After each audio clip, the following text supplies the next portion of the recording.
Hello, this is your host, Todd Lewis of the Praise and Folly podcast. Don't forget to like, share, and subscribe, and hit the notification bell. Don't forget to follow me on Telegram, Twitter, and Facebook, and support me on Subscribestar Locals and Buy Me a Coffee, as well as checking out my Substack. Today is part 2 of my commentary on Bertrand Russell's The Scientific Outlook, where we cover chapters 4 and 5. Okay, some of my notes. As of 1931, Russell sees physics as being less clear and dogmatic than it was in the beginning, and argues that it reveals that we knew far less than we thought. This leaves us with much uncertainty that people fill with faith-based thinking, not just religion, but faith and theorems. He likens this time to the time of the Renaissance, where the scholastics fell into disrepute and astrology took its place. In theory, the universe could be traversed in a circular path, and yet you go back to where you started. But we also have reason to think that the universe is expanding as well. He uses the example of a soap bubble. Direct quote, "This sounds quite impressive, but the scientists themselves are by no means persuaded that there is any objective reality about the large numbers they deal." Wow. Times changed. Now people talk about the mathematical certainty of other dimensions. Yeah, that's not something I think Russell would have subscribed to necessarily. Though, again, with Russell, things are hard because, as we'll see, he's not always consistent as to his own principles. Russell seeks to illustrate the decay of the scientific faith by an appeal to Eddington Gifford's The Nature of the Physical World. Physics can be seen as containing 3 aspects: classical physics with the laws of gravitation and the conservation of energy and momentum, large aggregates and chance, things are not necessarily impossible, but more or less probable. The more improbable, the less we need to think about them. Lastly, quantum theory. Because the uncertainty of using the measurements we have of very large values, and of the difficulty of applying them to physical objects, Eddington argues that the law of gravitation really doesn't tell us much about how the Earth moves. And by the way, all throughout this, Russell's pillaring 3 different thinkers, Gifford, Jean, and Lloyd, which is not very scientific of him, of course, but, I guess that's just, rules for thee, but not for me, right? Russell argues that with regards to large aggregates, all of the information of the old Newtonian physics is sound with regards to everything above the quantum level. This is where Einstein puts a wrinkle into things. Russell spends time unpacking the implications of the second law of thermodynamics, namely, the universe and everything in it is running down. If one opens a pack of cards and then randomly shuffles them, it is highly improbable that they will ever be returned to their original ordering. Russell then appeals to monkeys typing on a keyboard, or writing something intelligible, or a drop of ink in water becomes diffuse and then reassembling as a drop of ink. All 3 examples are highly improbable, but not impossible. I guess this is where we get the monkeys typing on a keyboard analogy we've all heard ad nauseum for the last 30 years. This is a lot of problems with this, but the point is, especially with the monkeys typing on a keyboard example, if information is not intentionally being communicated, then it is not going to be the result. That's just how information works. Books don't write themselves by accident. Quote, "It seems that the world was created at some not infinitely remote date and was then far more full of inequalities than it is now. But from the moment of creation, it's been continually running down and will ultimately stop for all practical purposes unless it is wound up." Close quote. Right. So what does this do? This completely blows materialism out of the water. Because with the second law of thermodynamics, it's all running down. So how did it get in the assembled position in the first place? We don't ask that question. We just don't have to worry about it. Just wave your hands away. It's gone. Bye-bye. Which is stupid, right? Like if a human being builds a house but doesn't maintain it, the second law of thermodynamics says that house will run down and eventually be destroyed by environmental factors. Right. So what's the ordering principle? Specifically, the ordering principle before the creation of the universe. I mean, we have a word for that ordering principle. It's called God. It's obviously so. We've always thought it was so. This is just being impossibly pedantic. Let's see. Where was the other quote? If this is true, there must have been a time in which there was no law of second thermodynamics, or there would have been no universe to begin with. Who could that be? God. Quote, quantum theory can be used to argue that a principle of universal causality is unable to be justified. Atoms seem to have a certain... Oh, that's not the quote. It's notes on it. The quote comes later. Have a certain amount of free will to do unexpected things. This principle of indeterminacy, that is, and there's the direct quote, a particle may have position or it may have velocity, but it cannot in any exact sense have both. All right. Now, we'll get to this in a little bit more where he quotes a scientist called Jean who argues that a kind of Berkeley and God can solve this indeterminacy problem. So I'll just wait and deal with that then. Russell sees Eddington using this to bring free will back into the game. Quote, as Sir Arthur himself has pointed out, in spite of evolution, which is introducing increasing organization into one little corner of the universe, there is on the whole a general loss of organization, which will finally swallow up the organization due to evolution. In the end, he says the whole universe will reach a state of complete disorganization, which will be the end of the world. But this is all very question-begging because this is a closed system. It's the universe. According to Russell, there's nothing outside, no one outside of the universe.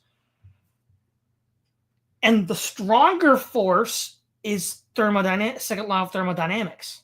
So where does this ordering force come from? And if we go back, we run the universe back to Planck time, when it's this tiny little dot. How do we even have an ordering principle in the first place? Why didn't it just collapse back in on itself? I mean, all it is just hand waving. It's just like, okay, whatever. You know, an object is at motion or rest unless acted upon by an outside object. Singularity is inert. Who acts on it? Magic. Okay, we're done, guys. Can't invoke God on this one. So many problems here. Where did this ordering principle come from? How strong is it vis-a-vis the second law of thermodynamics? Right at Planck. Okay, I just did that. Yeah, Planck. Russell rejects the idea that the universe is a unity. He believes that it is, in reality, disorganized and muddled.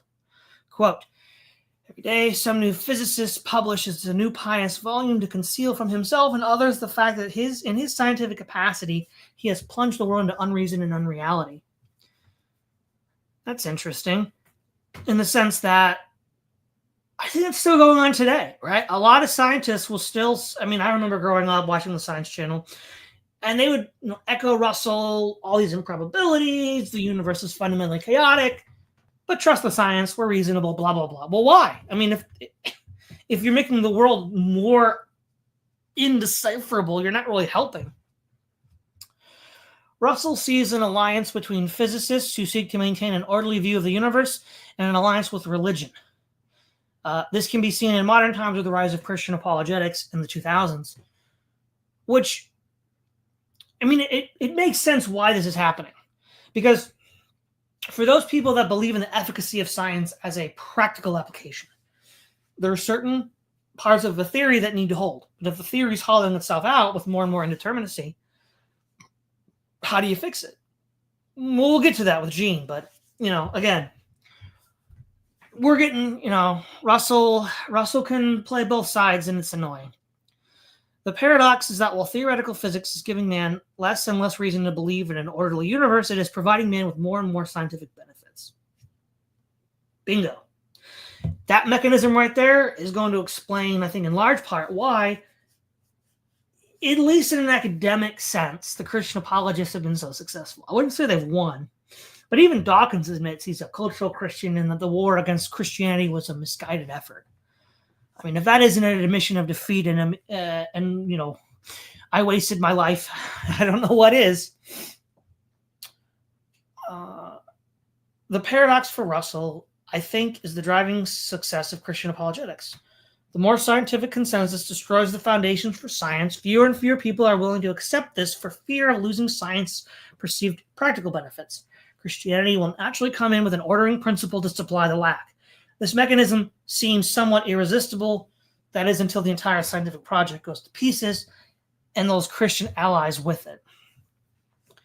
Science can be seen in two ways: metaphysics, and educated common sense.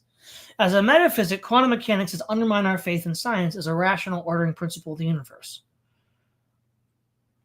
A distinction between metaphysical and practical beliefs is necessary. Russell, with regards to metaphysical science, believes the universe is likely an illusion, or if it is in fact real, it's just muddled hodgepodge. Unity is a human invention. Russell concedes this might be a useful tool, but nothing more. I mean, we get... Remember how in the last episode, Russell told us that science was going to give us a complete comprehensive understanding of reality? Well, how does that work when we just find all of this goop at the center of it, and this goop just radiates out as it cannibalizes itself? These are two mutually contradictory, non-reconcilable axes of understanding. One of them is the, quote, practical benefits, and the other one is the metaphysics, and the two become further and further driven apart. Because practical science works, it is free from the effects of metaphysical speculations about science. People aren't going to stop using it. My thoughts. It does have bearing insofar as it is necessary for people in a higher system of science for this to be intelligible. So you still have to have scientific theory, which generates the practical results, right? So eventually, if that becomes log jammed by this process, then you're not going to have it. Russell ends this chapter with a sober warning as the intellectual justifications for a mechanistic rational science are falling to the irregularities of quantum mechanics. The gaps that form are being filled by drive for power. Science as pursuit of truth is dying, and science as pursuit of power is growing. My take. This dovetails nicely with C.S. Lewis's comment on science and the abolition of man, and how the conquest of nature by science will in the end mean man's conquest by nature, his passions and appetites. He will make choices not by reasoning, but by being directed by the stronger impulse. So in this regard, again, this is where Russell's kind of saying the quiet part out loud, being honest, right? I think we can sum up the scientific dictatorship or the scientific outlook in two ways. One, this is an attempt at science popularizing, which is uncommonly honest, given the likes of, Carl Sagan, Neil deGrasse Tyson, and all the other couturier of scientists on the Science Channel. But the other half is a long, long list of special pleading, which is very frustrating. And that hasn't changed whatsoever. Okay, chapter 5. He's now discussing certain elements he doesn't like about how science is being used in his own day as a result of these cracks opening as a result of quantum mechanics. Free will. Russell sees that during his own day, the tentative and imprecise public statements of scientists give the common people the impression that nothing was being said that did not contradict the book of Genesis. That wasn't true anymore. It's not true anymore. He might be hyperbolic as well in this statement. Russell sees theologians globbing onto the indeterminacy principle to argue that man has free will. Russell argues that some scientists of his own day were trying to use the principle of indeterminacy of quantum mechanics to bring free will back.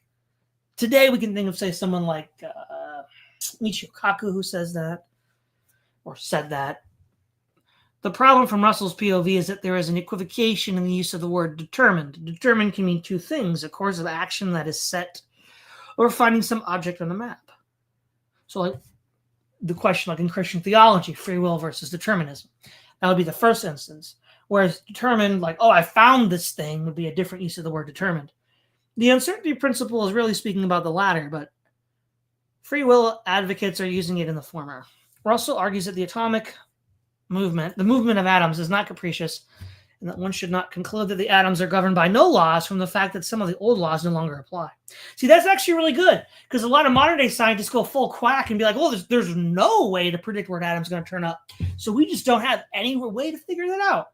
Russell's like, no, that's not the correct deduction. So at least here we see a little bit of consistency that is since long gone. One should not build a theological superstructure on an uncertain and constantly changing piece of science, which is only just being discovered. Again, I would agree with Russell here. One of the problems I had in college and beyond was dealing with Christians that wanted to trend chase the latest scientific trends. Well, what happens when they get refuted or abandoned? All that effort is wasted, because you're going to just give yourself a black eye with regards to advocating for Christianity. let's see. Russell argues that from this practice, people will begin to expect or hope future discoveries will not be made for fear of overturning the convention. I mean, maybe a more accurate thing would be to say some discoveries, because further discoveries would, within the already existing paradigm, would be welcomed. Quick comment here. Ryan Young, were you a philosophy major? Yes. All right. Let's see. Russell believes that Pavlov's experiments disprove notion of free will. Human brains, and reflexes can be conditioned. He's saying this before the failed CIA experiments like MK Ultra. A good sort of brief breakdown would be Adam Curtis's Century of the Self, where he has a section where there's an interviewed CIA agent who's like, yeah, the whole thing was BS. We couldn't actually manipulate people that way. Though instead of Pavlov, they were using the works of B.F. Skinner. But I mean, this is just the point. Determinism is just so freaking stupid. It just doesn't work. And like, we had all this knowledge in the 30s and 40s. It just, I don't know, I guess it took practical experimentation by mad scientists in the government before we're just like, yeah, it's stupid. Direct quote, all inference in regard to the course of nature is causal, and if nature is not subject to causal law, all such inference must fail. We cannot, in that case, know anything outside of our personal experience. Indeed, strictly speaking, we can only know our experience in the present moment, since all memory depends on causal laws. I mean, okay, well, let's go back to, was it chapter 3? He talks about Jones, the guy that we can't know that we see. So we can't even trust our experience. He just said that Jones, seen from like 3 different perspectives, isn't a real person. So Jones, the conglomerate, may not actually exist. We have no reason to trust our experiences. He also said in the last session we read that geography and history are things that we assume before we do science. We didn't experience history, but I guess we have a reason to believe it. I mean, there's no fixed point. Everything is just this flux. What is the fixed point here? None. There is no fixed point.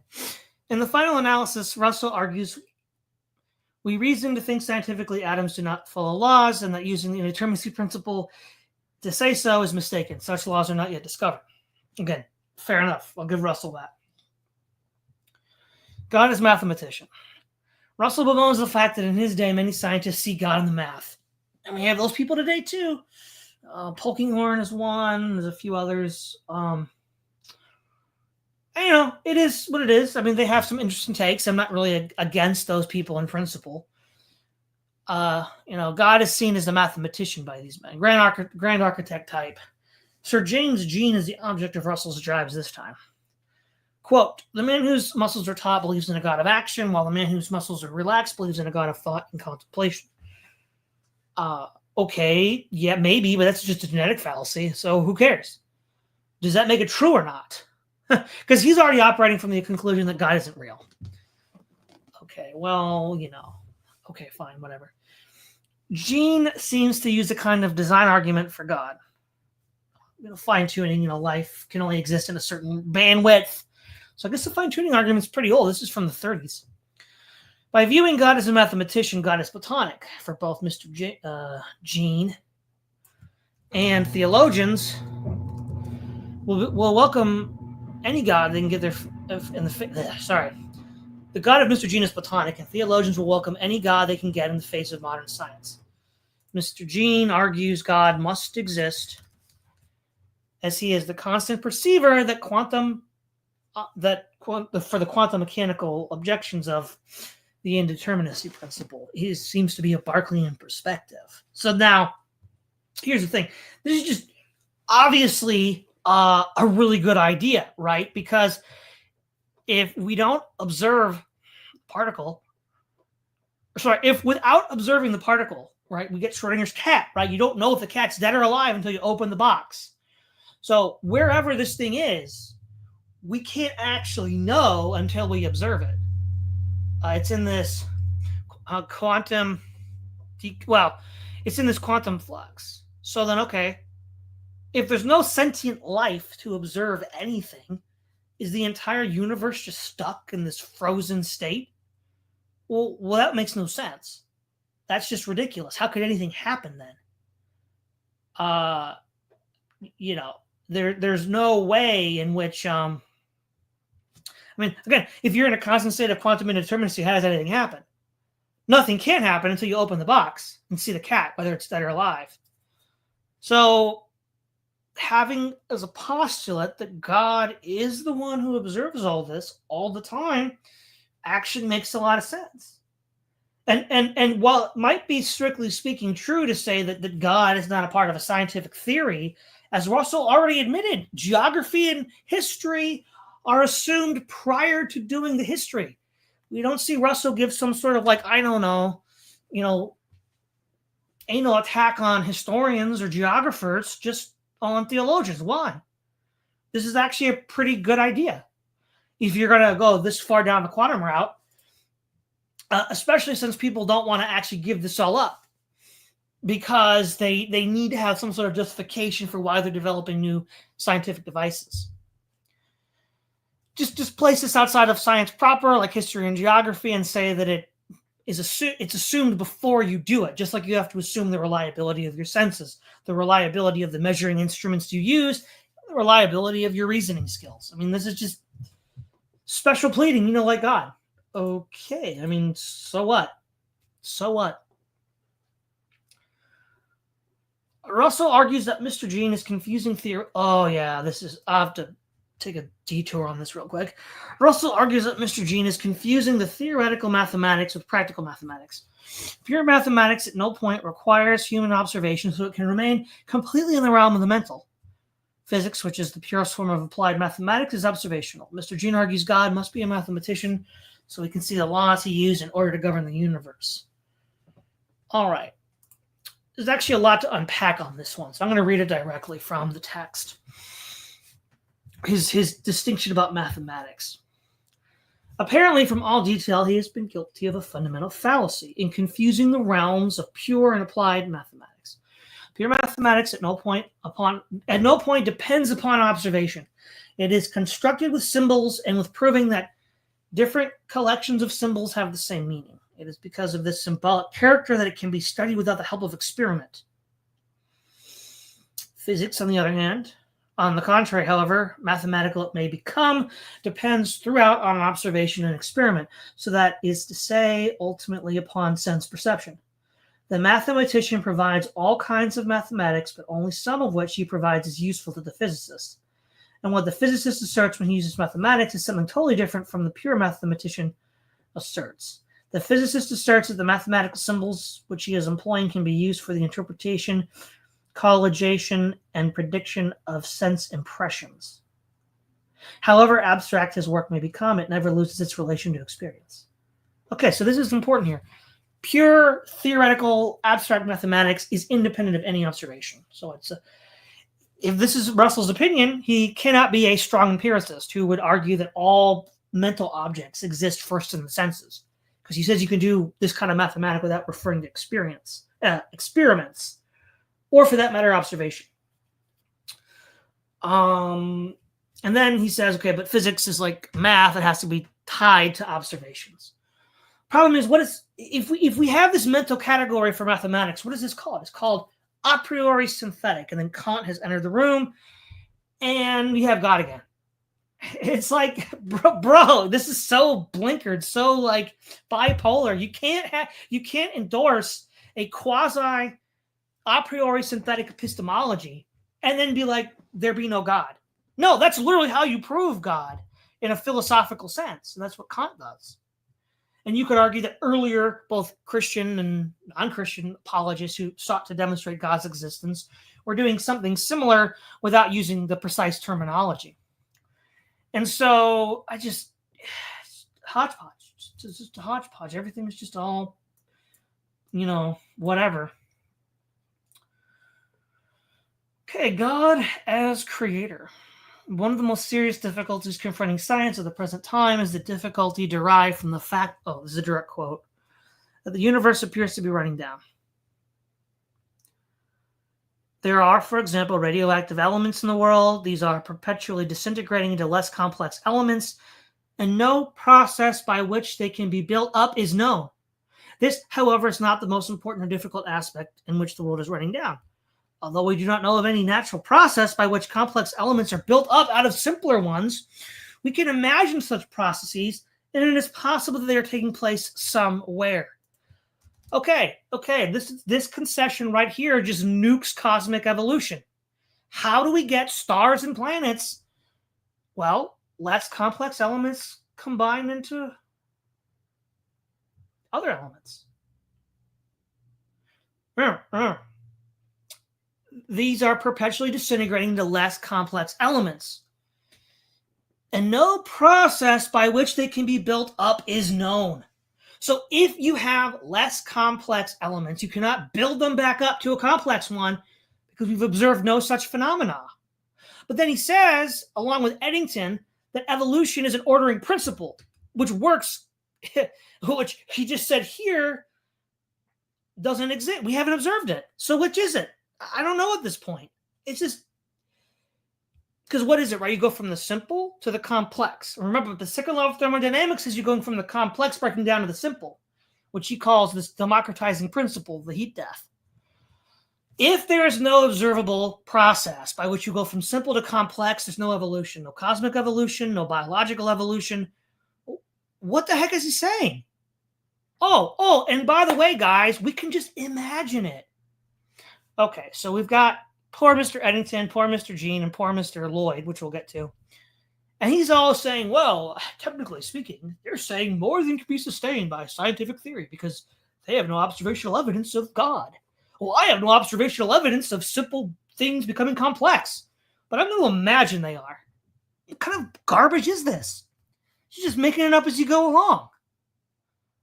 It's like, well, I don't even know at this point. It's just a giant. Well, he's already told us what this is. You know, we could actually have a completely new theory here.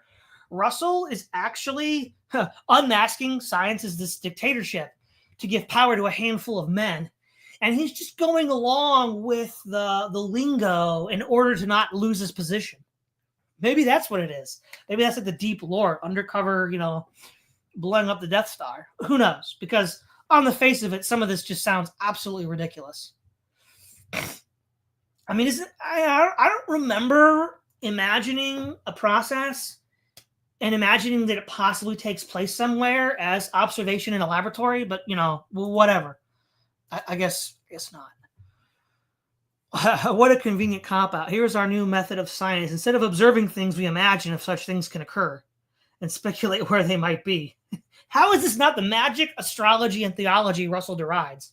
It's not. Russell's just the same as all the other people he's making fun of. It's just tedious. Russell sees the problem here as the second law of thermodynamics says everything is running down. If that is so, at some point the universe must have been pristine and orderly, and this all ends in the heat death of the universe. The heat death of the universe is where the entirety of the universe has a uniform temperature. The obverse would be the universe of the beginning with a hot energy distributed as unevenly as possible. Russell argues that the quandary of finding out how the universe began without appealing to God might entail the idea that the second law of thermodynamics does not always apply. My take. Indeed, it cannot apply in this early time in the universe's history, but that has certain entailments. Back to Russell, summarizing Russell, another opinion is the universe is not finite, but Russell will concede that as an argument that the universe began in time is a good one. Russell then asks, does this lead to God as a creator? He rejects this notion as inadmissible and outside the scope of science. Oh, you mean like imagining simple things conglomerating into more complex ones, which you just said we never saw or observed? That's cute. He then punts and says the universe must have come from nothing. The lamest cop-out ever. Ex nihilo nihilo fit. Out of nothing, nothing comes. Foundational axiom of Western thought. The problem is, as Russell himself concedes, no one has ever observed something from nothing. Right. So now, quoting Russell, to infer a creator is to infer a cause, and causal inferences are only admissible in science when they proceed from observed causal law. My take. This is, of course, not true. When a scientist assumes that the cause of him observing some phenomena is the result of his eyes and instruments being reliable, is a causal assumption that takes place before he observes the thing. This kind of nonsense we find in the scientific mindset is maddening. Rules for thee, but not for thee. Right. You have to assume this first before you make the observation. So, of course, it's warranted in assuming causal inferences before you do science. This is so mind-numbingly stupid. As both a creator God or something from nothing have not been observed, there is no reason to prefer one over the other. Again, my take, this is nonsense. One is a philosophical necessity. I think if we use the Berkeley argument from Jean about observing these quantum indeterminacies, we have a good reason to assume that God exists, because otherwise the universe is just stuck frozen in the inability to even do anything. You have to open the box for us. Is the cat dead or alive?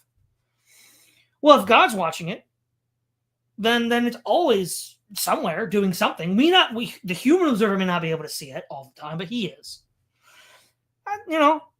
Like history and geography, you need to assume that before you do the science. I don't think that's not too bad.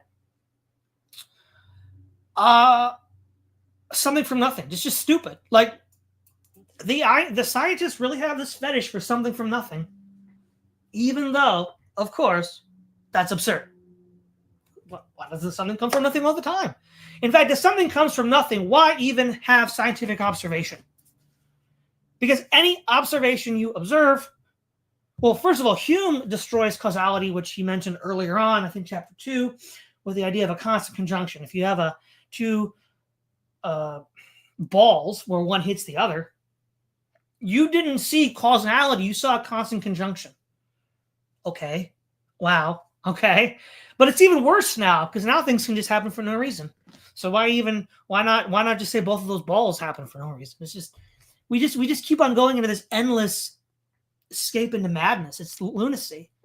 And again, compared to now and then, Russell is still probably the best these guys have to offer. No doubt. I mean, he's far more honest than most of these guys. As a popularizer, maybe Asimov is close, kind of. But, again, as an actual academic, I mean, Russell's huge with mathematics and everything else. And again, for someone who's supposed to be a renowned mathematician and logician, what a mess. This is just like there's a whole bunch of emoting. Emote. I'm like, okay, I'll just keep on emoting, guys. I thought you were a mathematician and a logician. All right. Some appeal to God as creator in order to avoid the heat death of the universe might wind it up again. Okay, he then has another direct quote. The purely intellectual argument on this point may be put in a nutshell. Is the creator amenable to the laws of physics, or is he not? If he is not, he cannot be inferred from physical phenomena, since no physical causal law could lead to him.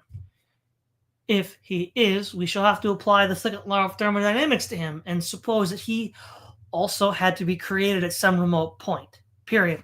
But in that case, he has lost his raison d'etre. What does Russell mean here by amenable to the laws of physics? The construction that he means is governed in a kind of reductionism which is entailed by his second prong of the fork of this dilemma.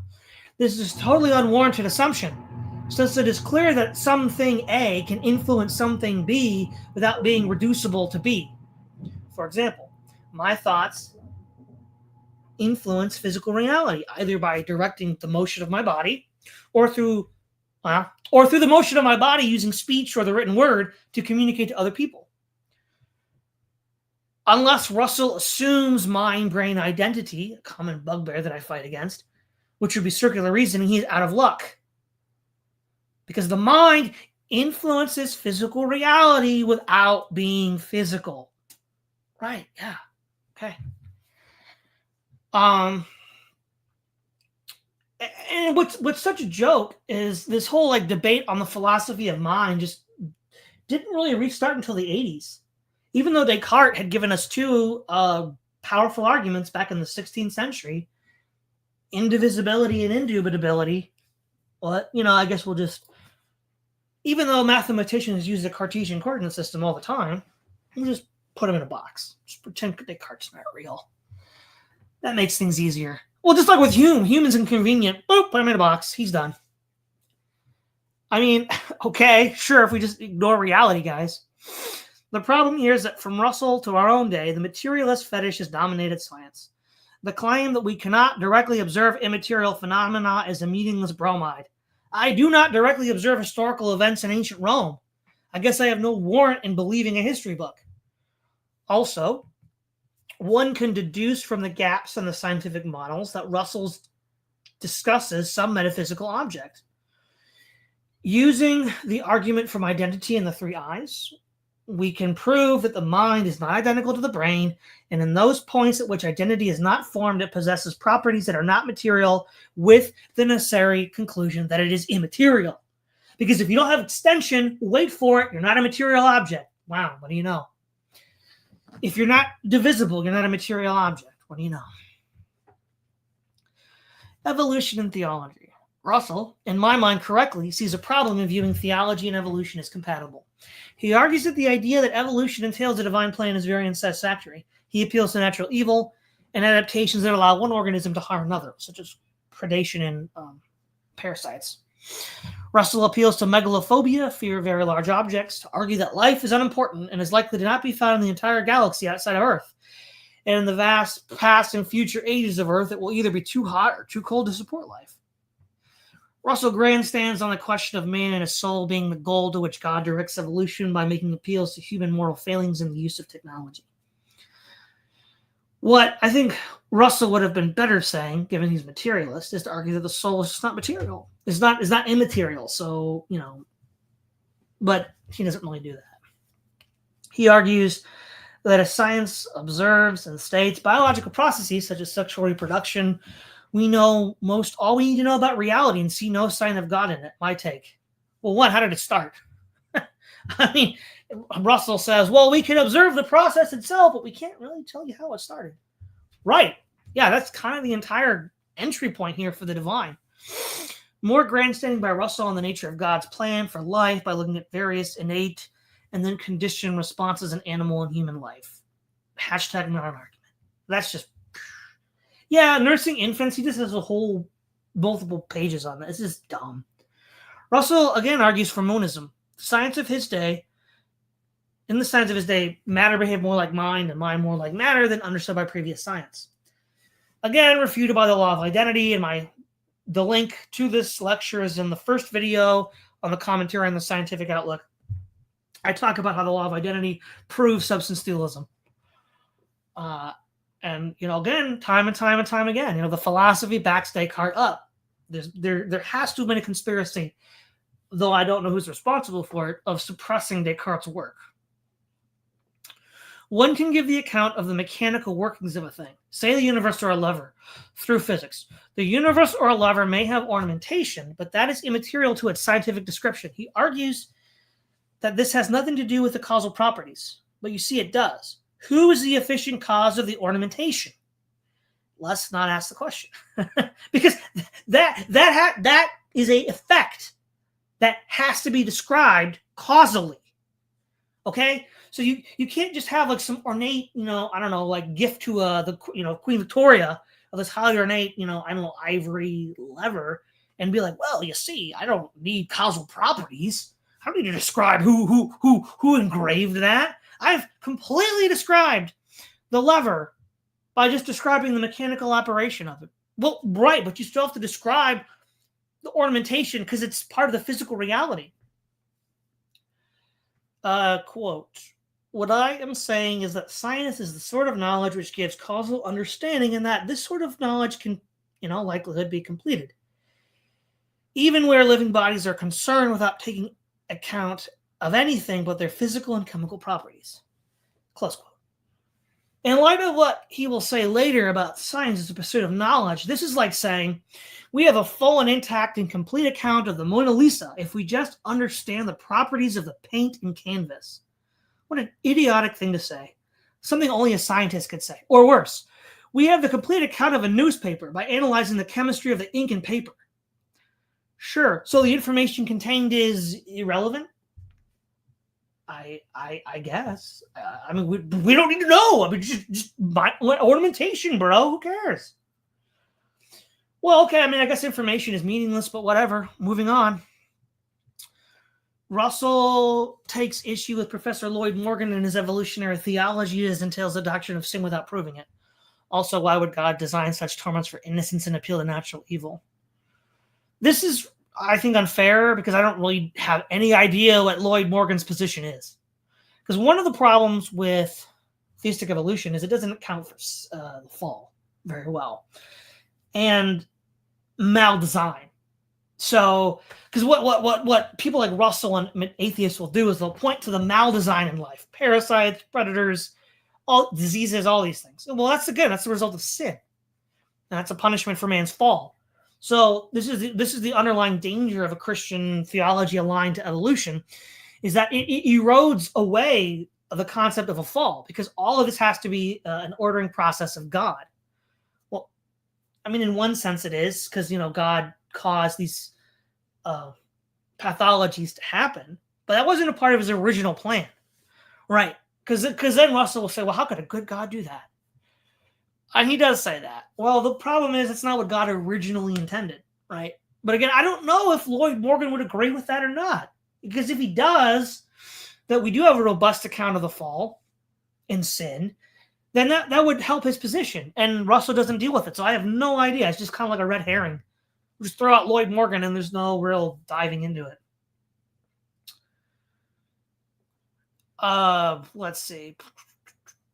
Eddington, Jean, and Morgan are the last holdouts of the theological superstition that once burned men at the stake.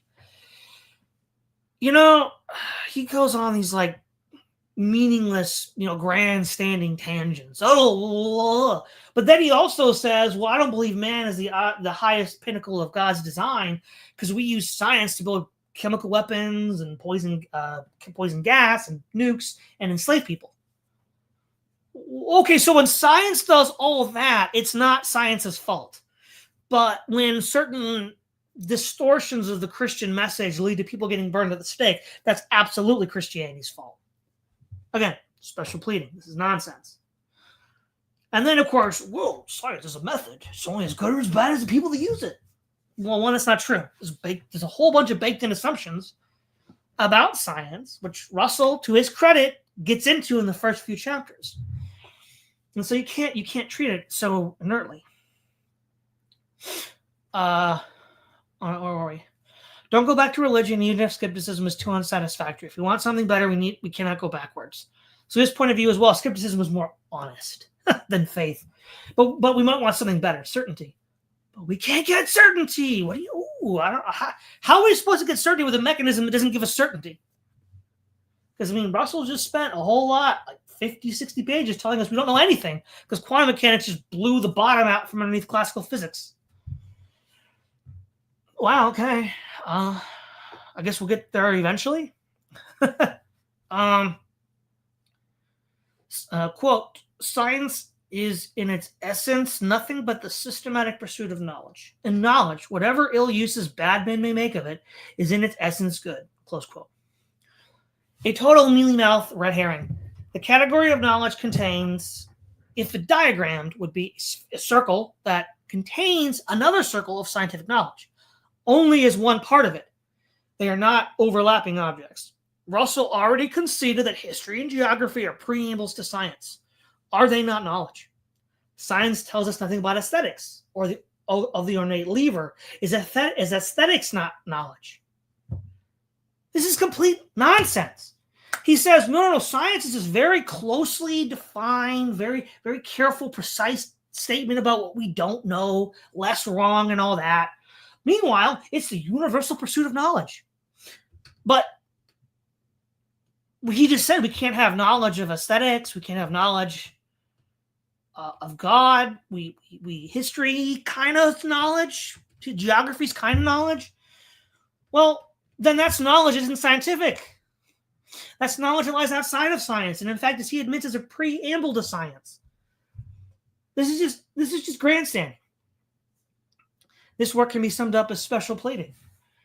So, yeah, man, I know when I read all these, I wasn't like paying attention to like analyze and deconstruct. I was just getting the information out there for concerned people. But, like I said, some of the chat were saying, well, why don't you tell us what you think about all this? Because this is, it's kind of a lot to take in. It's more of a niche concern for me. So if I could give people reasons to consider this is important. Again, 2 points. This whole book is two things. One, a pretty good popular summary of science and pointing out a lot of the flaws and limits of science. Okay, that's like one half of the book. The other half of the book is just mealy-mouthed grandstanding and special pleading, which is very bad. So yeah, it's like a 50-50 kind of thing here. Let's take a look at the chat.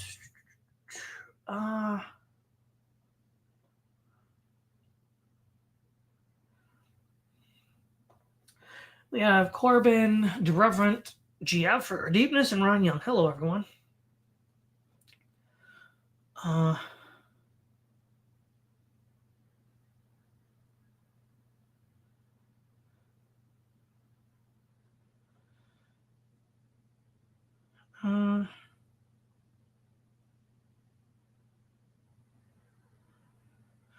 Ryan and Young. I found a machine learning algorithm that was calculating the negative polarizability for a molecule. It doesn't make physical sense, but who cares?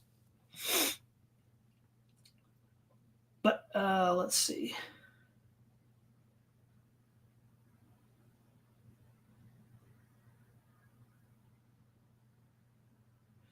Ryan Young, I stopped giving AFTBH. You can't recreate all the experiments, and you can't read or understand all the material.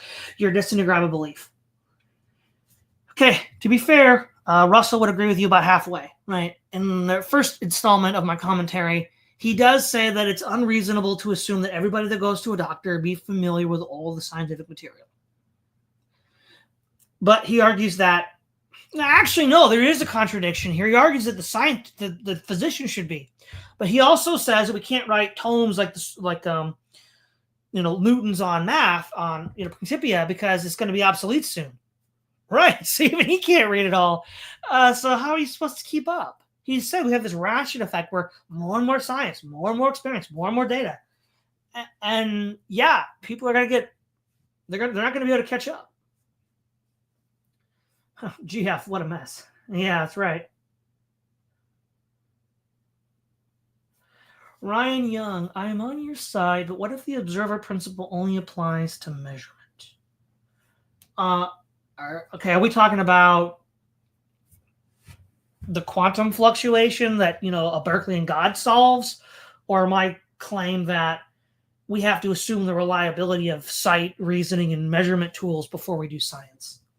I'm not sure what that's referring to.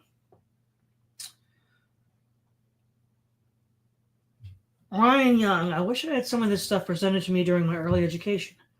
I honestly would have been happier without rebellion from God. I always use Cartesian stuff when I'm thinking. Could just be nuts. Record deepness. If God exists, he must fit into this model that I've already admitted to be narrow and flawed. Now, there we go. That's good. That's good.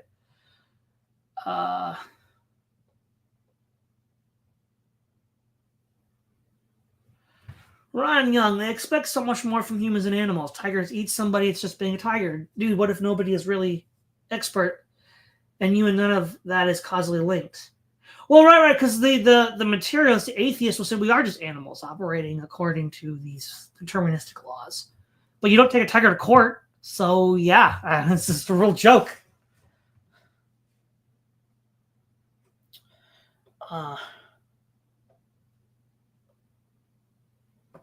Corbin, my brother, said sin, death, and sin is in the world because of sin. Yeah. Record deepness, but how could the secular scientists identify maldesign without an idea of good design? Where does the idea of good design come from? I mean, yeah, that's a good point. They don't, because this is always changing. So, I don't know. Provisionally, wherever we're at now. But then that might change in 10 to 15 to 20 years. Let's see. GF.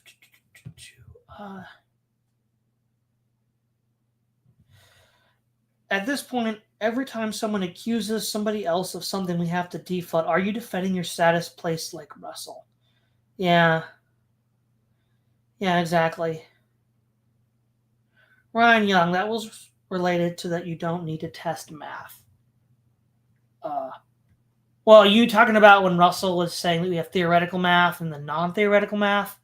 Because like physics, I mean, you don't really need to test theoretical math. I mean, the test is the proof, and it's not an experiment.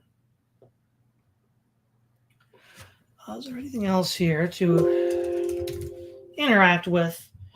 Ryan Young, my wife would love to get some info from you. Okay, I don't know what that's supposed to mean, but okay. Oh, yes and yes. Okay.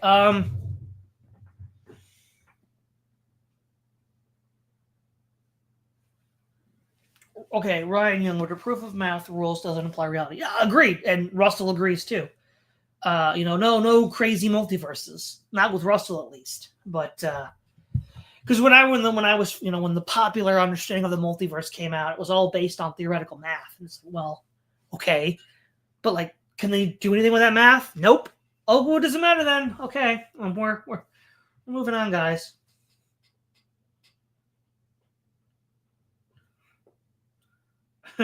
Just, oh my gosh, let's see. I feel like Ryan Young is sending me multiple messages, so I'm gonna wait a little bit longer. When you were saying only a scientist could say something like this, yeah, I don't know what that is leading up to. Did I miss anything earlier that might be interesting?